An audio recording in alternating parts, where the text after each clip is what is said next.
dominou, tem o Marcelinho no comando, ele bota na frente, pede a bola o Cauê, abertura na ponta para Vitor, Vitor dominou, limpou, fintou no setor direito, de novo para o William, devolveu para Vitor, boa tabela, linha de fundo, cruzou para a boca do gol, passou, olha a chance no terceiro, do quarto e é gol! É gol, é gol, é gol, é gol, é gol!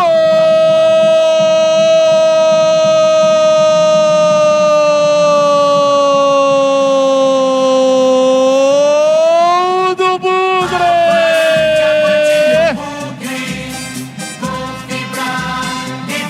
Lucas Martins tem a 8 estampado na camisa. Na boa jogada, trama ofensiva envolvente do Guarani pela direita. A tabela do William com o Vitor. Levou para o fundo e cruzou na entrada da grande área. Em um lance, uma finalização precidíssima com o segundo gol. Naquela ocasião, marcado pelo Beluco. E agora o Lucas Martins livre, escolheu o canto, bateu firme, forte. Chapou a bola no ângulo direito do goleiro Michel, que se esticou todo, mas nada pôde fazer. O Guarani amplia, passeia, vira goleada em Franca. Lucas Martins entrou agora há pouco, não faz muito tempo, marca o quarto gol do Guarani. Verde e branco são as cores da paixão, verde e branco as cores do Bugrão, então avante, avante, avante, avante, avante, Bugrão. Olha lá o povão festejando, olha a galera vibrando, porque balançou a rede, é gol, e é gol do Guarani. Lucas Martins na marca de 30 minutos de bola rolando do segundo tempo, salta o grito,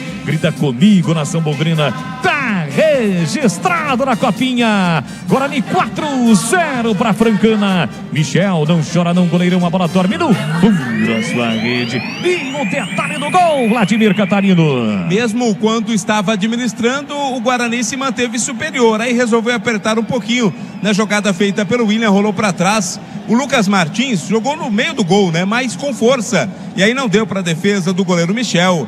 Mais uma comemoração bugrina, o Guarani amplia 4-0.